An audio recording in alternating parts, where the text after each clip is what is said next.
This is Kyle with kayDbait, and today I am going to be talking about how to write an article. Now, the important concept to start with is what your intent is. What kind of article are you writing, and what kind of reaction do you want from the article? Is it informative? Are you trying to persuade someone to believe something? Are you trying to sell something? And there's a lot of different ways of going about the different ways of writing an article. You can start with a really flashy title, and you can go with this controversial kind of aspect, and you see that a lot on YouTube. You see that a lot on like the titles of the videos, but you also see it on Yahoo and Google and even the Huffington Post and the Washington Journal and newspapers, and you'll see it pretty much anywhere that people want views. Now, if that is your intent, is to get views because you believe that views are more important than temperance, I guess is the best way to put it. A lot of people are out to get either financial or political progress. They want more. They want it to be bigger, a bigger slice of the pie of the internet traffic. And in a way that it's a very effective and very efficient way of getting people's attention. Is like so and so murdered, but really it's not. It's something unrelated to whatever the topic is.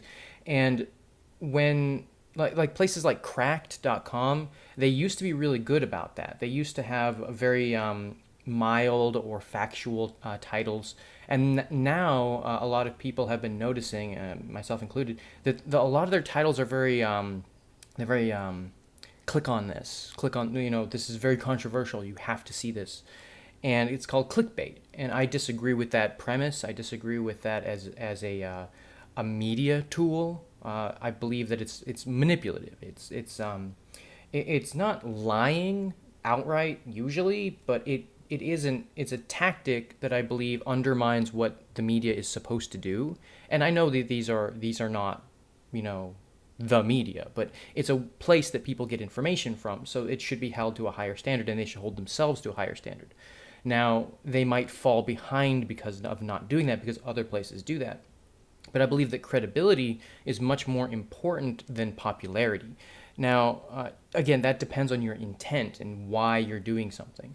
So when I write something or when I make one of these videos, I am not trying to pander, and I am not trying to manipulate you into agreeing with me. Information should not be picked and chosen for things beyond what is relevant and what is factual. So if you throw in something that's not relevant simply because it makes you look better, I believe that's a manipulative tactic. It's not something that should be promoted. And I know a lot of people disagree with that because it doesn't allow for the level of success that they're striving for. But again, what are you striving for? So if your whole thing is popularity, money, success in that way, I disagree with that. Because for me, success is holding to your morals, holding to your integrity, and still working hard enough that you have that stability, either financially or you believe that your voice is being heard. Because if your voice is being heard but it's not true, you're not actually helping anyone. You're not actually doing something positive for the community or for the social reform that you might be trying to get. It's not true, and underhanded tactics undermine the culture and the morals of the people that are doing it and the people that are reading it, because it becomes necessary for your competitors to do it, and then it lowers the quality for everybody. So the readers might just become instant gratification seekers.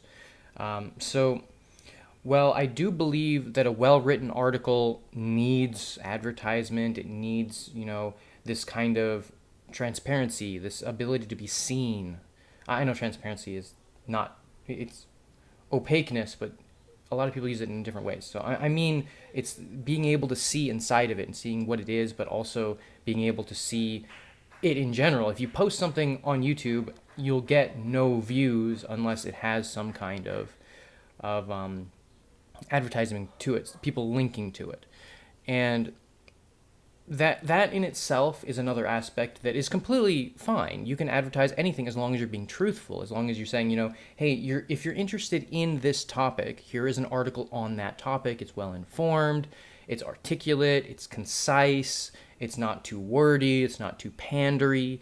And those are the kind of articles that I like to read, and they're the kind of articles that I would want to write. I do a lot of writing when, or at least I used to. I've since tapered off a little bit, but I do want to get back into it, where I would have a notepad with me. This isn't a notepad, but I have things like this all the time. And I'm always writing notes on everything. And I have multiple of those papers just all over the place. And here's another one right here. And this one's not as full, but this one's on other things. And I know it's not as professional, but again, I'm not doing this professionally. I'm doing this for the practice, and I'm doing this to get better. But I also want to become more professional in this, like monetizing my videos. And if you've noticed, I haven't monetized my videos in a long time. I believe that the quality, when I first started, was very low, and I wanted to become popular, but I also wanted to make some money off of it, so I started monetizing my videos. And I noticed that the only videos that really got views were the controversial ones. When my pro-life versus pro-choice debate, a couple of controversial educational videos that I made, I don't even know if those are still up. Those were years ago. But they had a lot of views, several hundred to over 1,000 views. And I felt really good about that. It's like, yay, I'm actually succeeding. But as I grew older and I started to really make this a real thing as opposed to something I did for fun, because I started this trying to be a YouTube partner with someone else. So I was trying to work with them, and they wanted me to pander, and I never felt right about it, but it was working. So I thought that maybe that was the way to go, and then I realized that's not what I am comfortable with. So I stopped doing that. I stopped being like somebody that picked controversial topics to talk about only. I'll still do them when they're relevant. I'll still do them when I feel that there's an information, deficit, so to speak, where somebody might be Googling something and there's just no factual information on it because there's so many other sites that are pandering and misinforming people. And I find that to be detrimental. If you Google internet, just any kind of internet search should bring up the most concise, the most unbiased articles first. I know that they don't. They very rarely have something that's not the most viewed, the most popular, the most controversial aspects of something. And again, very successful business practice, very frugal, you get lots of money, but it doesn't help the people. So when I'm writing, when I'm trying to make an article or I'm trying to make a video, I will pick subjects that I believe are relevant and that are important. And that way, when I actually do something on them, whether it be a video or writing, that I try to help people understand it. Because getting somebody to change their mind isn't as hard sometimes as, because anyone can be controversial, than it is to inform somebody. Because a lot of people don't want to listen because it's so easy just to find somebody that you already agree with, writing wise, or what they're saying, and those are the only articles you read, and you don't listen. So the best way to change somebody's mind is probably to lie to them and just misinform them a lot so that they switch sides, and then they'll start doing that for you instead of them. But I find that to be an extremely underhanded tactic. I'm not here to change your mind. I have stated that many times before in my other videos. I am here to inform you, and if that information becomes integrated within you, because you can learn something and not care, but if you say you learned a new fact or a new poll that showed statistically that this is or not true, a new research into the development of whatever, and you find out that completely changes what I understood before, that is what I'm trying to do. It doesn't matter if it changes your mind, it matters if it teaches you. And when I try to teach somebody something, I do have a habit of being very wordy. I do have a habit of being redundant or of being a little bit too. Um, I guess the only way I can really see it is it's like I'm in a debate. It's like, okay, this. What is your counter argument? This. What do you think? And I do that a lot because that's the format that I'm most comfortable with and I'm most familiar with. And I know that I also go on slight tangents in my videos. I used to be really bad at it, where I would just go off completely, but I've tried to be more focused and I've tried to be more on the topic. And I believe that that is an important part of not just keeping somebody's attention, but keeping the topic from being muddled with stuff that's not relevant. So that's one of the cool things about articles versus video. Is I don't like to edit my videos. I find it to be time consuming, but I also find it to be a little bit dishonest in that if I word something improperly, yeah, I can correct that. But if I say something and I'm like, I didn't like the way that sounded. It didn't sound like, the way I wanted it to sound. And it feels like when I do it anyway. I when other people do it, it's their own thing. But when I do it, I want it to be honest. I want it to be what I am actually saying, what I believe is true, and not just what I believe is the best way to get somebody to agree with me. And that's really when I would think about editing is like, I said that and it really seems like it would turn people off to what I'm trying to push. But then I'm like, I'm not trying to push anything, so why would I edit? So, but in an article, when I do my writing, I do a first draft, I do a second draft, and it's very similar to what you do in school, but I do edit those heavily because I get it more because I'm naturally wordy. I'm naturally very long-winded. So when I'm typing, especially. So what I'll do is I'll edit it down more and more. And if I practice my videos, I can do the same thing. But I've only ever done that once. And I got a 10-minute video down to, I think, 3 minutes. And it was because I didn't make any speaking mistakes. I didn't stutter. I didn't mutter. I didn't say or. And I was able to. I actually had the whole thing written out and I practiced it because that was for my job interview that I gave when I worked for that news organization. And they thought it was very professional. They liked it a lot. I had the background really nice. And it was just everything about that was what they wanted. And I believed that at the time they were a good organization and that they were just looking for professional people. And I wanted to be a professional person. So I did what what I felt was expected of me.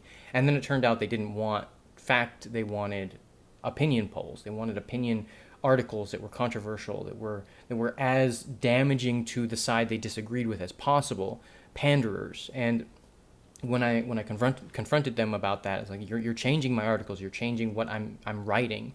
They changed the title of it, they erased entire paragraphs, and they put in paragraphs that I didn't write.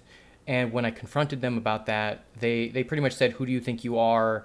You'll never get by in this business unless you do this." And then I wrote a thing on my profile that said, "I do not pander. If there is pandering in my articles, it has been changed by the website, and because of that, they fired me." And I was trying to be non-confrontational. I did ask them about it. I did, in a way, confront them about it, but it was in a very important part because they hired me as an unbiased article writer. I asked them specifically, "This is the kind of writing I do. Is that what you're looking for?" And they said yes. So when they changed what I wrote without my permission or knowledge, I had to go back and read it. And I asked them about it. And I said, "Why are you doing this? I would like it changed back." They actually did change it back. But when I put that in my profile, because I felt they would do it again, because they gave no real apology. They just said, "Okay, we'll change it back." And I put that in my profile because I do not want that associated with me. I do not want pandering to be something that is associated with who I am or what I write or what I make in my videos. So that is a very important aspect of who I am and what I do. Is if I am pandering or if I am misinforming people, I want to know immediately so I can correct it. Because if I let my bias through, I believe that it's not a slippery slope argument. It's just that I shouldn't be doing that to you, to the people that are reading or viewing or who I'm talking to.